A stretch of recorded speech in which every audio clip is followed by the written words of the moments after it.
This is Granny Dot, ready to move on with Chapter 4 of Steinbeck's Ghost. Remember, Travis was disappointed when he found out that the library was going to close. Miss Babb explained that the city simply didn't have the money to keep the library open. The city council had already cut the budget of every city agency as deeply as they could.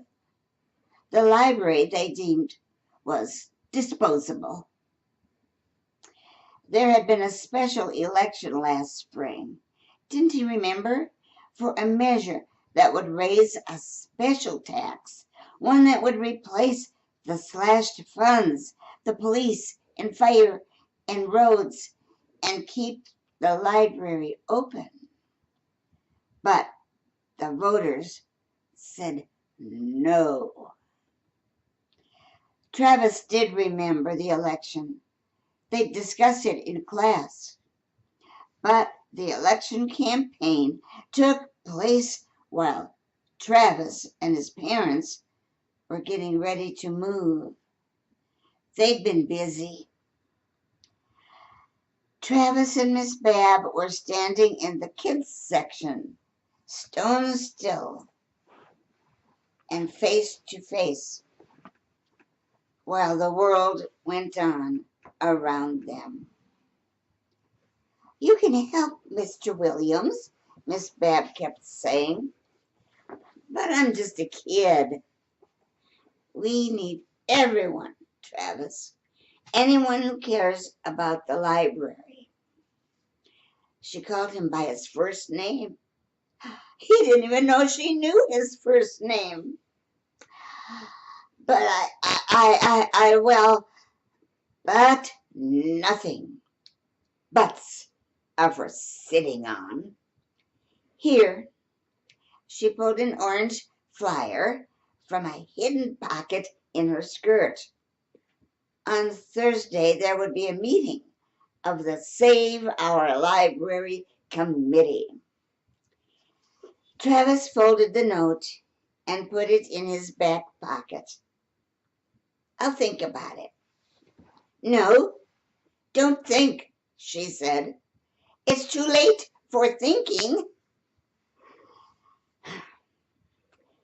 Travis was in bed, reading The Pastures of Heaven, but he couldn't concentrate.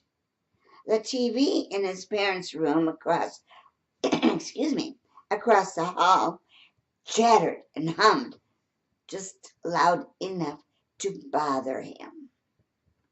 He was thinking about the library, tumbling over the fact that it was going to close forever. He was staring at the book he held without reading the words. He was looking at the thing, the object, the pages, the typeface, the cover, and the artwork, the glued together spine, and the striped barcode, and the paper sleeve, and the renewal card, the black stamp on the edge of the pages. Property of Salinas Public Library. The book's paper cover showed a color photograph of the castle, an odd formation of rocks at the top of a steep mountain.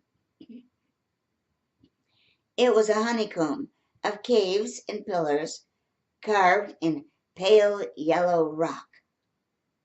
Travis knew this place was called the castle because a credit on the back of the book told him so. And he knew it too from Auster's Corral de Tierra. In Auster's book, many of young Steinbeck's most exciting adventures had taken place on or near it. On the inside of the front cover of the book, Someone had scribbled in ink in one corner. The scribble was a wild spiral, penny-sized. Part of the scribble, though, showed no ink, just rounded grooves in the cover's thick paper. Travis could feel the grooves with his fingertip. He guessed that someone reading the book had been taking notes, and the pen had stopped working, gotten clogged at the nib, and this person had tried to start the flow again by scribbling these circles. This was something that Travis loved about library books, evidence of the other people who had read the same book.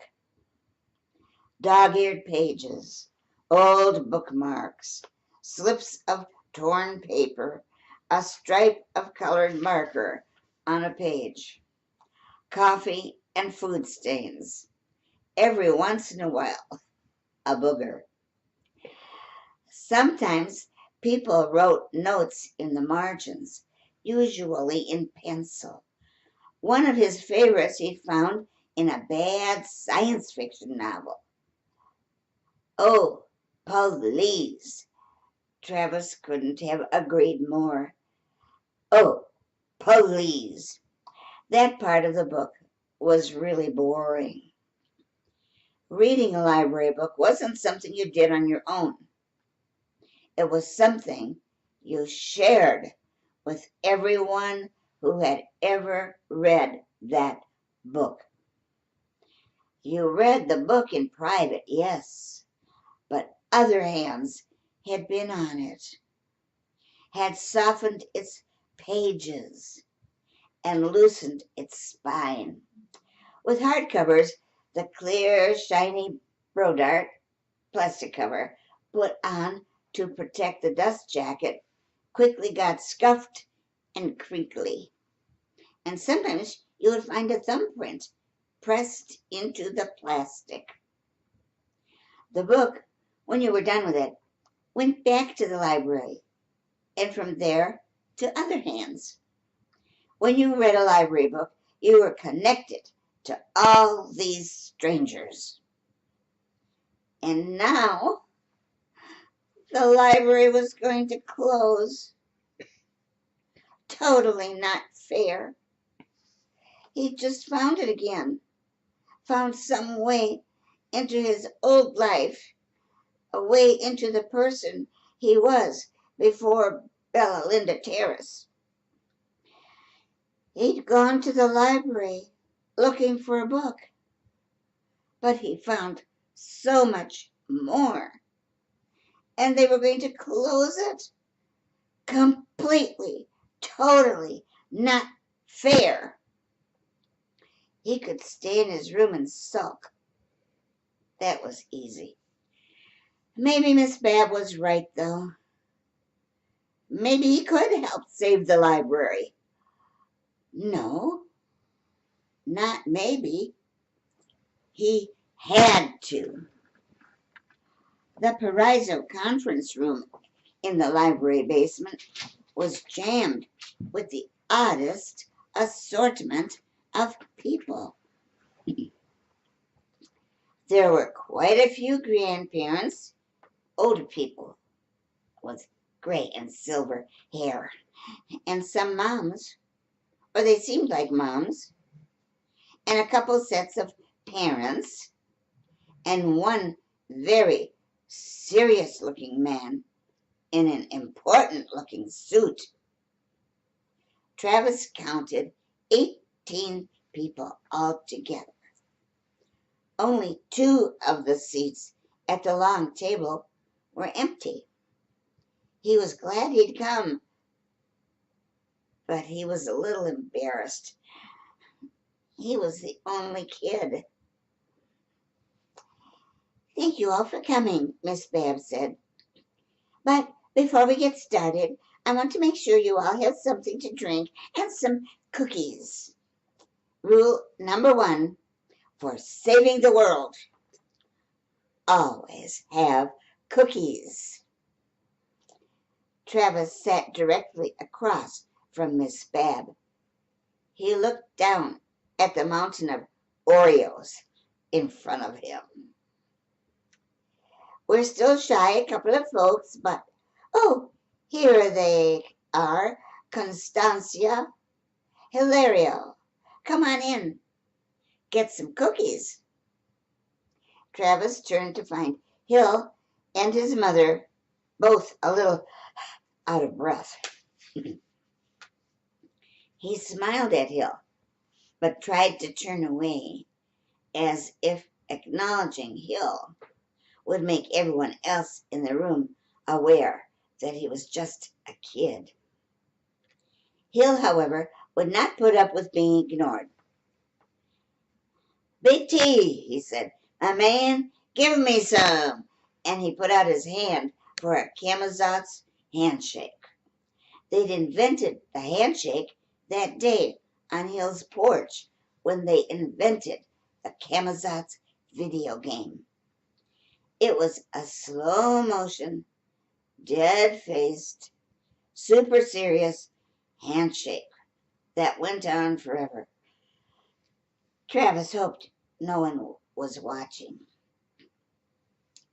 "Welcome, everyone," Miss Bev said, "to the first meeting of the Save Our Library Committee." There was a scattering of quiet applause, what Travis' dad called tennis clapping. "You all know why I've called you here," Miss Bev said, "but I'd like to hear from you why you came. Tell us why you want to save the library." "Jack, let's start with you." "Okay," an older man said, sitting up straight. He was bald, with a silver goatee, and Travis recognized him from last week. He'd checked out books on hydrology, and Miss Bab had made a joke about wells and digging. "My name's Jack Ray, and I'm a biblioholic." Everyone laughed. A biblioholic, Travis knew, was someone addicted to books. "Seriously," Jack said, "I love this library. Think about it. All these books, and they're free. It's amazing. Now that I'm retired, I don't have much money to spend on books, and I depend on the library to feed my reading habit. I'm worried that those of us in Salinas without the money to go to the mall, well, where will we get our books? Without books, I'll be even poorer, much poorer." Travis had never thought about the library that way. He knew that when they lived in Old Town, his parents didn't have much money, but he only knew that because now they had more money. When they used to go to the library, it was a fun family day, and he didn't think back then that they did it to save money. His parents bought him books from the mail order catalogs his teachers handed out occasionally, and occasionally at a bookstore. And he always got at least one new book on his birthday and at Christmas. But the library, that's where books came from, and they were free. Next was Olive Hamilton, one of the grandmotherly women. She was dressed all in purple.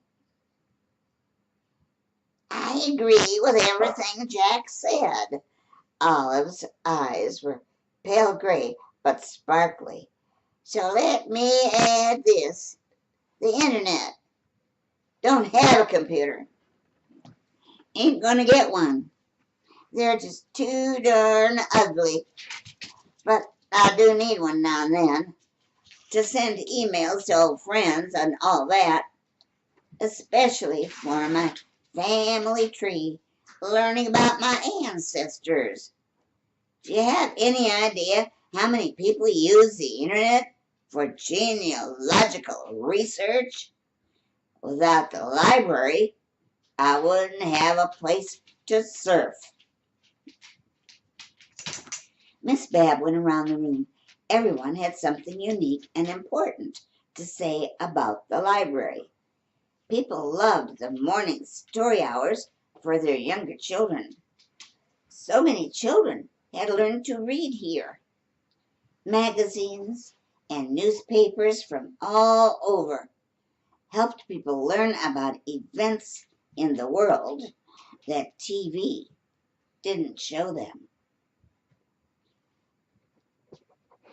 The librarians, someone said, were so good at helping people find the exact right book.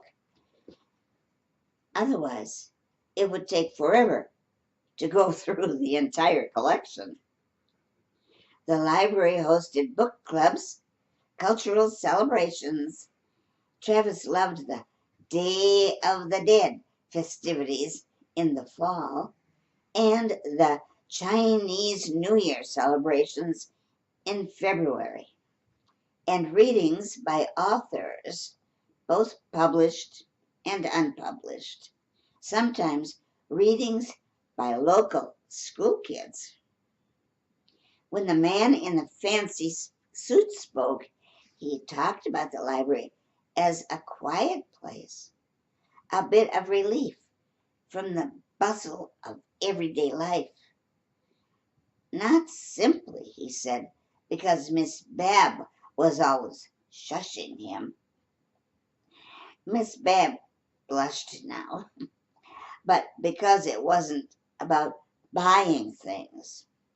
The library was quiet in a lot of ways, and the man in the suit appreciated that.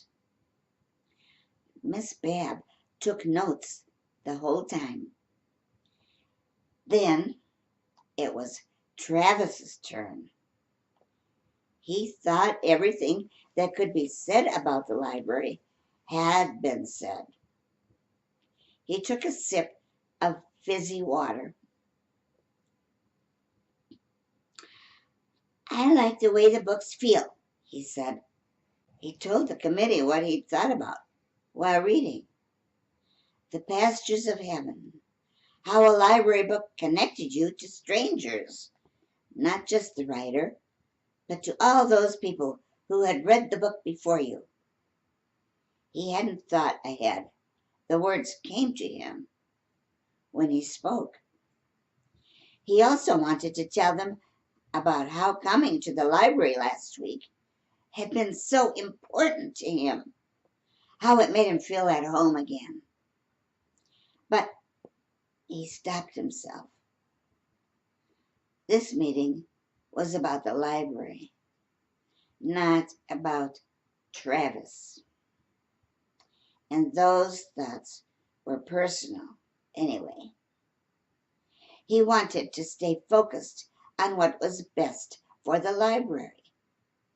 And then he was proud of himself for being so mature. He simply said thanks, and he was done. Hill's mother said, My name is Constancia Espinosa. I was born in Salinas. My grandparents were farm workers, and my parents too, and so was I for a long time. It was very hard for my family to keep us kids in school. So I learned to read at this library. I learned to read at the same time as my son. She turned to Hill, who was beaming. Every day someone here is learning to read. The resource center helped me with career counseling.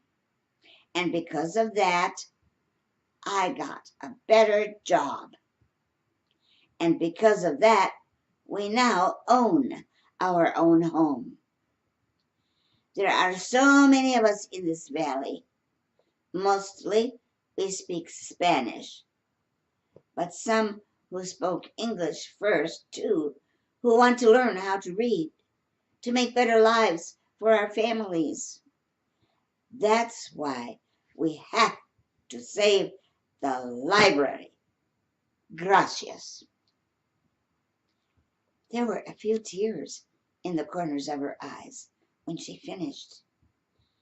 Hill was the last to go.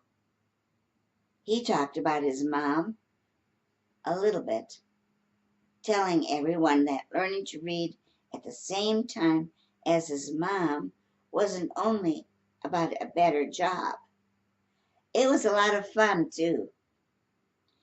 And then he told everyone about A Wrinkle in Time. He told them all about Bella Linda Terrace and how it was like Camazotz. It was Travis's idea, he said, but he would never have known that about where he lived if it weren't for that book. He told them about the afternoon on the porch when he and Travis invented the Camazotz video game and handshake. He wanted everyone to know that books weren't just about wasting time or because some teacher made you read. Books, Hill said, help you see the world better. At first, Travis was surprised that Hill had spilled their big secret. But while he was talking, Travis saw that everyone there was nodding and laughing. Hill was always funny. He couldn't be unfunny. And Travis figured the library was the best place of all to talk about Camazotz. Everyone at the table, absolutely everyone, had read and loved A Wrinkle in Time. Some had read the book when they were kids, and some had read it as adults. Travis' father and mother often read his books when he was finished with them, but he always assumed that was just his parents being weird. He loved the idea of other grown-ups reading kids' books. Soon, the whole room was talking about Madeline Langell and what a great writer she was. Jack Ray made Hill and Travis stand up and show them the handshake. Everyone laughed. And with that, Miss Babb said, let's take a break. We've got an awful lot of cookies to eat. After the break, Miss Babb took over. She explained the library's predicament as clearly as she could. It cost the city more than $8 million a year to fund the library, and there was no longer any money for that. Travis could tell by all the head nodding and long sighs around the table that everyone knew what was going on, and they were obviously not pleased. Miss Babb changed gears quickly. Yes, the outlook was grim, but there was no time to dwell on that. That would get them nowhere. There was work to be done. First, she told them, they had to raise money, anything they could get to keep the library open, even if only for an extra day. Every day the library was open meant it wasn't closed. And second, They had to raise awareness, had to let everyone in Salinas and all over the world know about the impending doom. Publicity was key. Travis was nodding now, his frustration falling away as a sense of hope for the library came into Miss Babb's voice. Of course, Travis thought, if everyone everywhere knew, they would not let the library close. He was amazed that his feelings could swing so quickly, and simply because of words. I have 2 words for you, Miss Babb said. John Steinbeck. This is, after all, the John Steinbeck Library. We cannot overlook that. With that name behind us, people have to pay attention. We're very lucky about that. There was more nodding and jotting on pads of paper. Readers around the world love his books. Clearly, his library, by which I mean ours, cannot be closed. Travis thought of all the tourists who tramped through Salinas looking for Steinbeck's places and characters. If everyone who'd ever read a Steinbeck book would just send in $1, Salinas could build a library as big as a football stadium. It was a crazy idea, he knew, but just maybe he started to put up his hand. No, it really was a crazy idea. Miss Babb wanted them all to know that the Save Our Library Committee was not alone, that it was only one of many committees getting to work on the problem. The library's director and administration were working hard with the city to find a solution. Cutting hours, cutting staff and services, anything to stay open. Rallies Salinas, which Miss Babb called an umbrella organization, would coordinate the different committees and spearhead the publicity drive. The National Steinbeck Center would help too. Travis imagined all the other people at all the other tables around town, everyone nodding and sighing and being frustrated and hopeful. But you all, Miss Babb said, you are the people who actually use the library. So it's important that your voices be heard. The voices of the readers. What do we do first? Travis asked.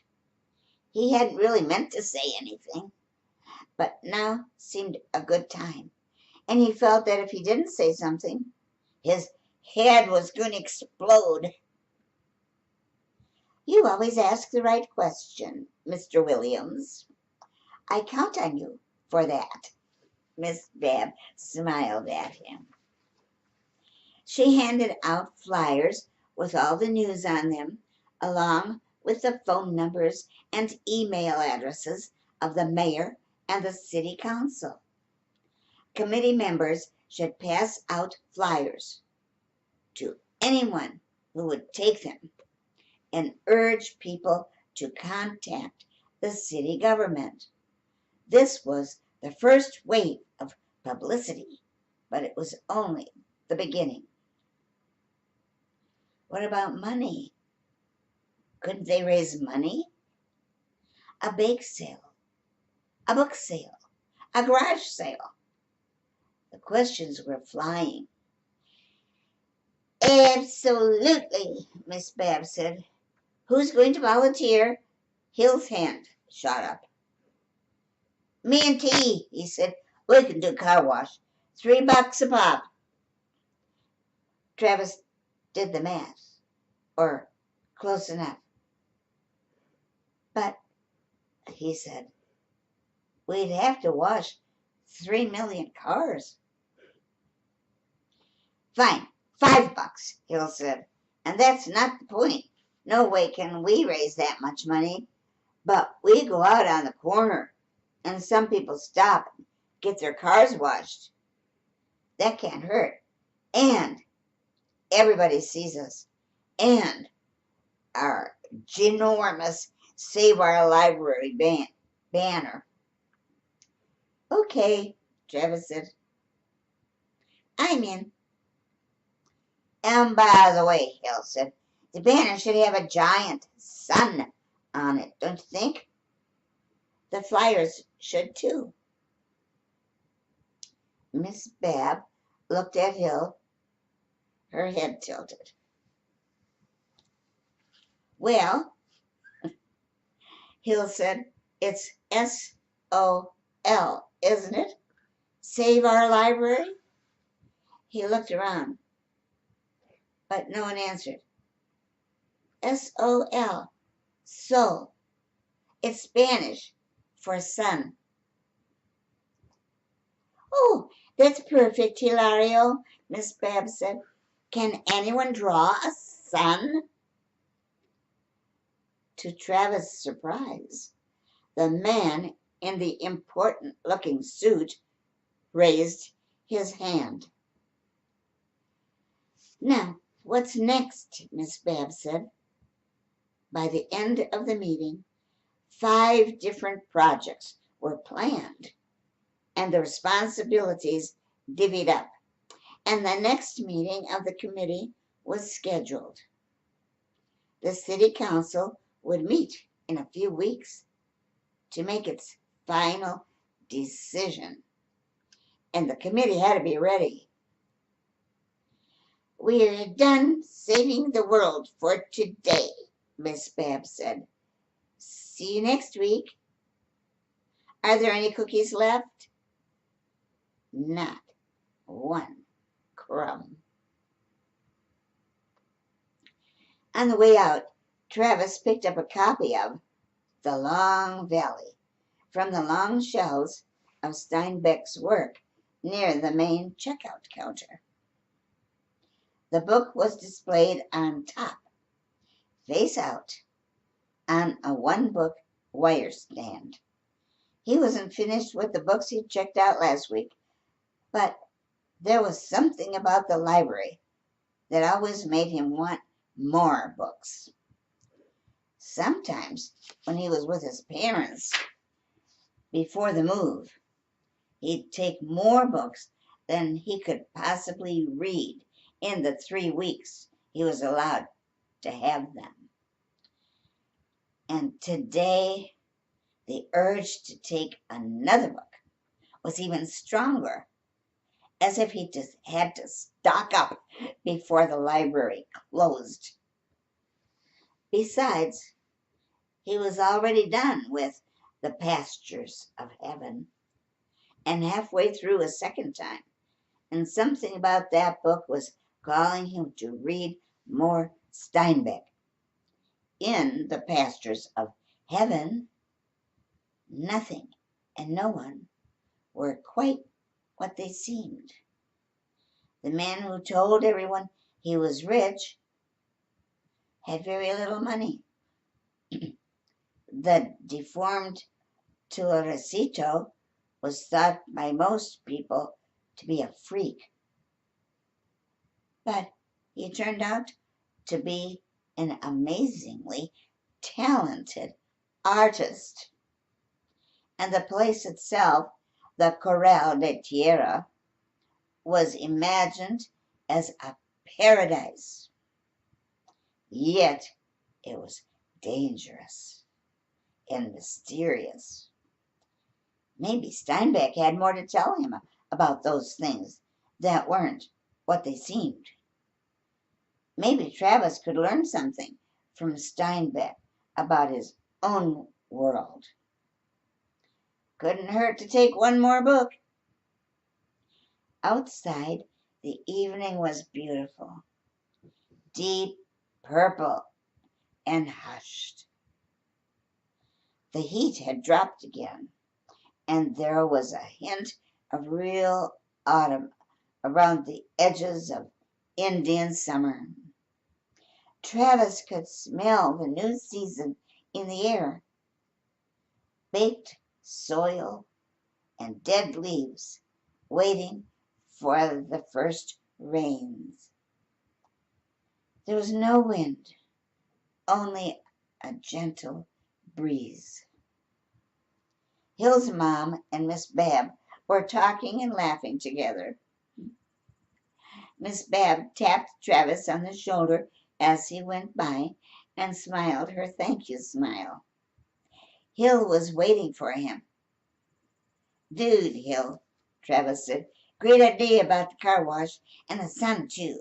So, I get it. I had no idea you were so into the library. I know, T, he said. I know what you thought.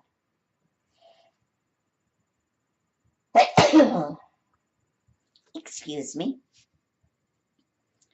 I know you're tired of playing video games. I get it. You're thinking, oh, Hill, he's just a bidiot. Glued to the tube. Sits there. No, Travis said. It said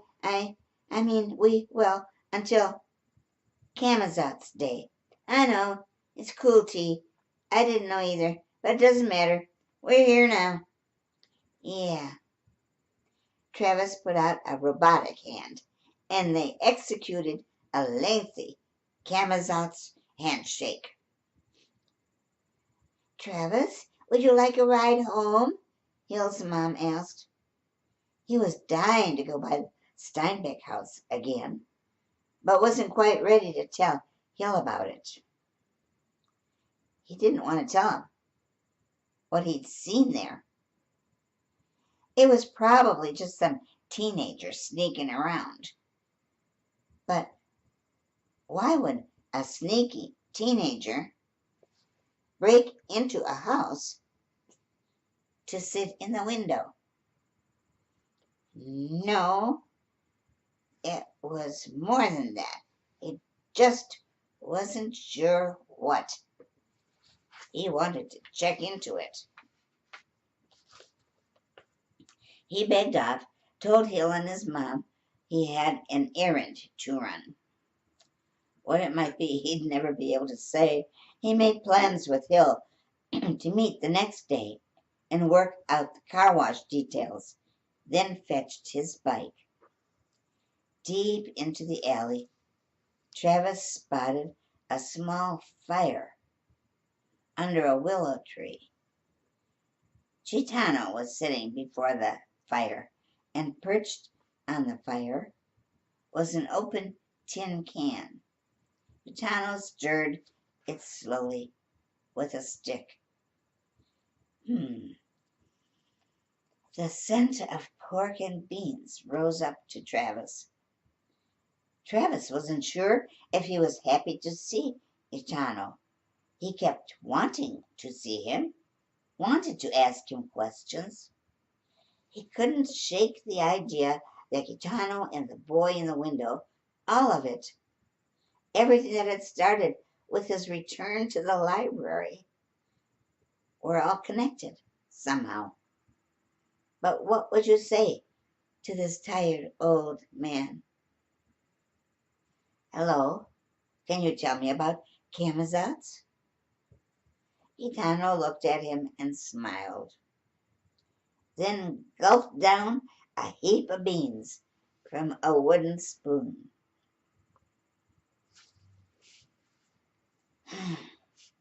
Travis wanted to ride past the Steinbeck house, and then again, he didn't. So he rode the blocks around it for a while. But that was crazy too.